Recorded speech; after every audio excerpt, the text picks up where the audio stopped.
जब भी प्याजे के सेंसरी मोटर स्टेज की बात आती है, हम सबसे पहले ऑब्जेक्ट परमानेंस याद करते हैं। लेकिन ऑब्जेक्ट परमानेंस का मतलब क्या है?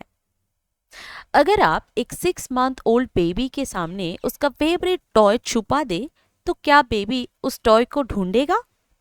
सरप्राइजिंगली शायद नहीं, क्योंकि उस स्टेज पर बेबी को लगता है कि जो चीज दिख नहीं रही वो एग्जिस्ट ही नहीं करती। इससे कहते हैं out of sight out of mind. लेकिन धीरे धीरे बेबी को समझ आता है कि अगर कोई ऑब्जेक्ट दिख नहीं रहा, सुनाई नहीं दे रहा और टच नहीं कर हो रहा, तब भी वो ऑब्जेक्ट एग्जिस्ट करता है। इसी अंडरस्टैंडिंग को ऑब्जेक्ट परमानेंस कहते हैं। लेकिन क्या सिर्फ ऑब्जेक्ट परमानेंस ही सेंसरी मोटर स्टेज की खासियत है? बिल्कुल नहीं। जीन पियाजे ने बर्थ से लेकर 2 इयर्स तक के इस स्टेज को, सेंसरी मोटर स्टेज को 6 इंपॉर्टेंट सब स्टेजेस में डिवाइड किया था। हर सब स्टेज में बेबी की लर्निंग और थिंकिंग ग्रेजुअली डेवलप होती है। इस वीडियो में हम इन सभी 6 सब स्टेजेस को सिंपल एग्जाम्पल्स के माध्यम से समझेंगे, ताकि आप कंसेप्ट को सिर्फ याद नहीं बल्कि अच्छी तरह समझ सके। So let's get started. सबसे पहला सब स्टेज है सिंपल रिफ्लेक्सेस, जो बर्थ से 6 वीक्स तक होता है। इस स्टेज में बेबी रिफ्लेक्सिव बिहेवियर्स दिखाता है। रिफ्लेक्सेस का मतलब क्या है? ऑटोमेटिक एक्शंस, जो बेबी बिना सोचे बिना सीखे नेचुरली करता है। बेबी का ब्रेन अभी फुल्ली डेवलप्ड नहीं होता है, इसलिए उसके रिस्पॉन्सेस ऑटोमेटिक होते हैं। फॉर एग्जाम्पल, अगर कोई चीज बेबी के लिप्स को टच करे तो बेबी ऑटोमेटिकली साकिंग शुरू कर देता है। अगर कोई ऑब्जेक्ट बेबी के पम को टच करे तो बेबी ऑटोमेटिकली उसे पकड़ लेता है। इसे पल्मर ग्रास्प रिफ्लेक्स कहते हैं। अगर कोई कलरफुल या मूविंग ऑब्जेक्ट बेबी के सामने हो तो बेबी अपनी आईज से उससे फॉलो करने की कोशिश करता है। ये रिफ्लेक्सेस बेबी को सरप्राइज करने और एनवायरनमेंट को एक्सपीरियंस करने में हेल्प करता है। जैसे जैसे फर्स्ट 6 वीक्स कंप्लीट होते हैं, ये ऑटोमेटिक रिफ्लेक्सेस धीरे धीरे वॉलंटरी एक्शंस में कन्वर्ट होने लगते हैं। मतलब बेबी अब सिर्फ रिफ्लेक्स से नहीं बल्कि अपनी मर्जी से भी कुछ एक्शंस करना शुरू करते हैं। इस स्टेज का मेन फोकस है सेंसेशन और एक्शन का कोऑर्डिनेशन थ्रू रिफ्लेक्सेस। अब आता है सेकेंड सब stage, first habits and primary circular reactions, जो 6 वीक से 4 मंथ्स तक होता है। इस स्टेज में बेबी अपनी बॉडी के मूवमेंट्स को एक्सप्लोर करना शुरू करता है। कभी कभी बेबी एक्सीडेंटली कोई एक्शन करता है, जैसे अपना थंब सक करना या अपना हाथ हिलाना।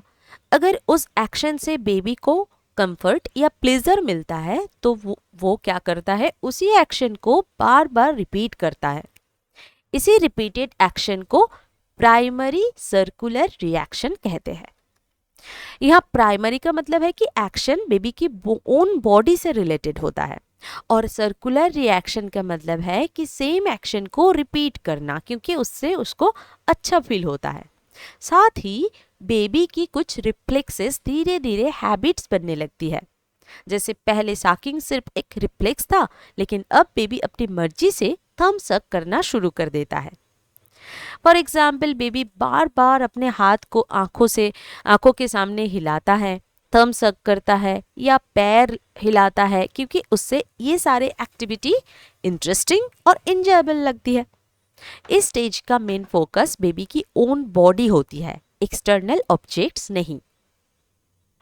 अब थर्ड सब स्टेज, सेकेंडरी सर्कुलर रिएक्शंस, जो 4 से 8 मंथ्स तक होता है। इस स्टेज में बेबी का फोकस अपनी बॉडी से हटकर एक्सटर्नल ऑब्जेक्ट्स की तरफ शिफ्ट हो जाता है। अगर बेबी एक्सीडेंटली किसी ऑब्जेक्ट के साथ कोई एक्शन करता है और उससे इंटरेस्टिंग रिजल्ट मिलता है, तो वो उसी एक्शन को बार बार रिपीट करता है। इसी को सेकेंडरी सर्कुलर रिएक्शन कहते हैं, राइट।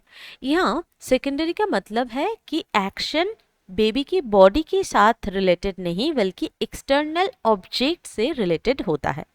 और सर्कुलर रिएक्शन का मतलब है सेम एक्शन को बार बार रिपीट करना क्योंकि उसका रिजल्ट बेबी को इंटरेस्टिंग लगता है। एग्जाम्पल के लिए बेबी बार बार टॉय को हिलाता है क्योंकि उससे साउंड आती है। और एक एग्जाम्पल इसको भी अब ले सकते हैं एग्जाम्पल के तौर पर कि लाइट को बार बार वो स्विच ऑफ ऑन करता है। क्यों? क्योंकि उससे लाइट जलती और बुझती है और उसे देखकर उसको अच्छा लगता है, मज़ा आता है। और भी है कि जब बच्चे को किसी पर्टिकुलर एक टॉय चाहिए होता है तब वो उस तरफ अपना हाथ को बढ़ाता है और उससे पकड़ने की कोशिश करता है। ये सारे सेकेंडरी सर्कुलर रिएक्शन का एग्जाम्पल्स है, ठीक है। इस स्टेज में बेबी को ये समझ में आने लगता है कि मेरे एक्शन से एनवायरनमेंट में चेंज होता है। इसी के साथ बेबी समझने लगता है कि एक एक्शन करके डिजायर्ड रिजल्ट पाया जा सकता है। इस स्टेज का मेन फोकस एक्सटर्नल ऑब्जेक्ट्स और उनके इंटरेस्टिंग इफेक्ट्स को एक्सप्लोर करना होता है। अब फोर्थ सब stage coordination of secondary circular reactions जो 8 से 12 मंथ्स तक होता है। इस स्टेज में बेबी सिर्फ एक्शंस रिपीट नहीं करता बल्कि अपना गोल अचीव करने के लिए डिफरेंट एक्शंस को कंबाइन और कोऑर्डिनेट करता है। अब बेबी के जो एक्शंस है वो इंटेंशनल हो गया है, वो गोल ओरिएंटेड है, ठीक है। मतलब बेबी पहले से प्लान करता है कि मुझे क्या पाना है, क्या अचीव करना है और उसके लिए क्या क्या हमें करना होगा। फॉर एग्जाम्पल मान लीजिए बेबी का फेवरेट टॉय एक पिलो के नीचे छुपा हुआ है।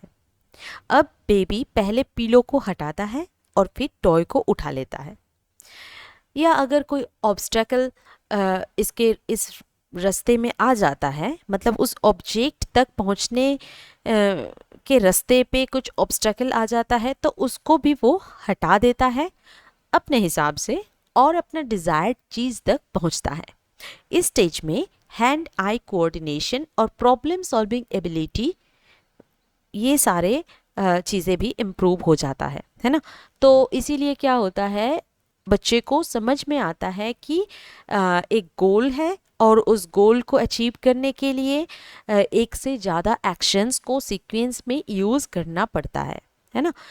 तो यही एक रीज़न है जिसके कारण स्टेज को गोल ओरिएंटेड बिहेवियर की बिगिनिंग माना जाता है। अब फिफ्थ सब स्टेज टर्शियरी सर्कुलर रिएक्शंस जो 12 मंथ से 18 मंथ्स तक के बीच होता है।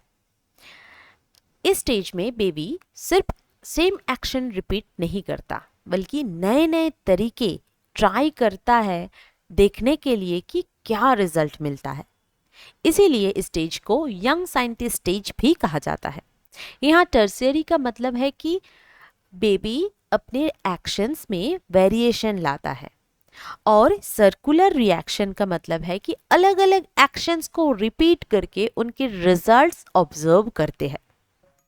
बेबी बॉल को कभी धीरे तो कभी जोर से तो कभी अलग अलग डायरेक्शन में फेंकता है और देखता है कि हर बार रिजल्ट क्या होता है। या बेबी एक टॉय को अलग अलग तरीके से प्रेस करता है या फिर सेक या ड्रॉप करता है और ऑब्जर्व करता है कि हर एक्शन का रिजल्ट कैसे चेंज होता है। इस स्टेज में baby trial and error, experimentation और क्यूरियोसिटी के थ्रू लर्निंग करता है। वो नए सॉल्यूशंस डिस्कवर करता है और हर सिचुएशन में डिफरेंट मेथड्स यूज करके अपना गोल अचीव करने की कोशिश करता है। इस स्टेज का मेन फोकस एक्सप्लोरेशन, एक्सपेरिमेंटेशन और discovering new ways of doing things होता है। अब सिक्स्थ और लास्ट सब स्टेज इंटरनलाइजेशन ऑफ स्कीमास जो 18 से 24 मंथ्स तक होता है। इस स्टेज में बेबी हर प्रॉब्लम को सॉल्व करने के लिए फिजिकल एक्शंस नहीं करता। अब वो पहले अपने माइंड में सोचता है और इमेजिन करता है कि क्या करना चाहिए। इंटरनलाइजेशन का मतलब है कि जो एक्शंस बेबी पहले फिजिकली करता था, अब उन्होंने मेंटली इमेजिन और प्लान करने लगता है। और स्कीमास का मतलब मेंटल फ्रेमवर्क, जो बेबी ने अपने प्रीवियस एक्सपीरियंस से डेवलप किया होता है। फॉर एग्जाम्पल, अगर बेबी का फेवरेट टॉय सोफा के नीचे चला जाए तो वो बिना रैंडम ट्राई किए पहले सोचता है कि टॉय कहाँ हो सकता है और कैसे निकाला जा सकता है, फिर वही एक्शन करता है। इसी स्टेज में सिंबॉलिक थिंकिंग भी डेवलप होती है। जैसे बेबी प्रिटेंड फोन पर बात करता है, डॉल को खाना खिलाता है, या एक वुडन ब्लॉक को कार समझकर उससे चलाने लगता है। ये सब दिखाता है कि बेबी सिंबल्स और इमेजिनेशन को यूज करना शुरू कर चुका है। इस स्टेज का main focus mental representation, symbolic thinking और प्रॉब्लम सॉल्विंग होता है। यही स्टेज प्री ऑपरेशनल स्टेज के बिगिनिंग को इंडिकेट करती है। तो finally Piaget's sensory motor stage के सारे 6 सब स्टेजेस कवर हो गया इस वीडियो में। अगर वीडियो हेल्पफुल लगी हो तो प्लीज़ लाइक करिए, कमेंट करके अपना फीडबैक ज़रूर दें और चैनल को सब्सक्राइब करना मत भूलिए। और हाँ, अगर आपको पियाजे की बाकी कॉग्निटिव डेवलपमेंट स्टेजेस भी सीखना है, ऐसी डिटेल एक्सप्लेनेशन चाहिए उस चीज़ का, तो कमेंट बॉक्स में मुझे ज़रूर बताइए। Thanks for watching.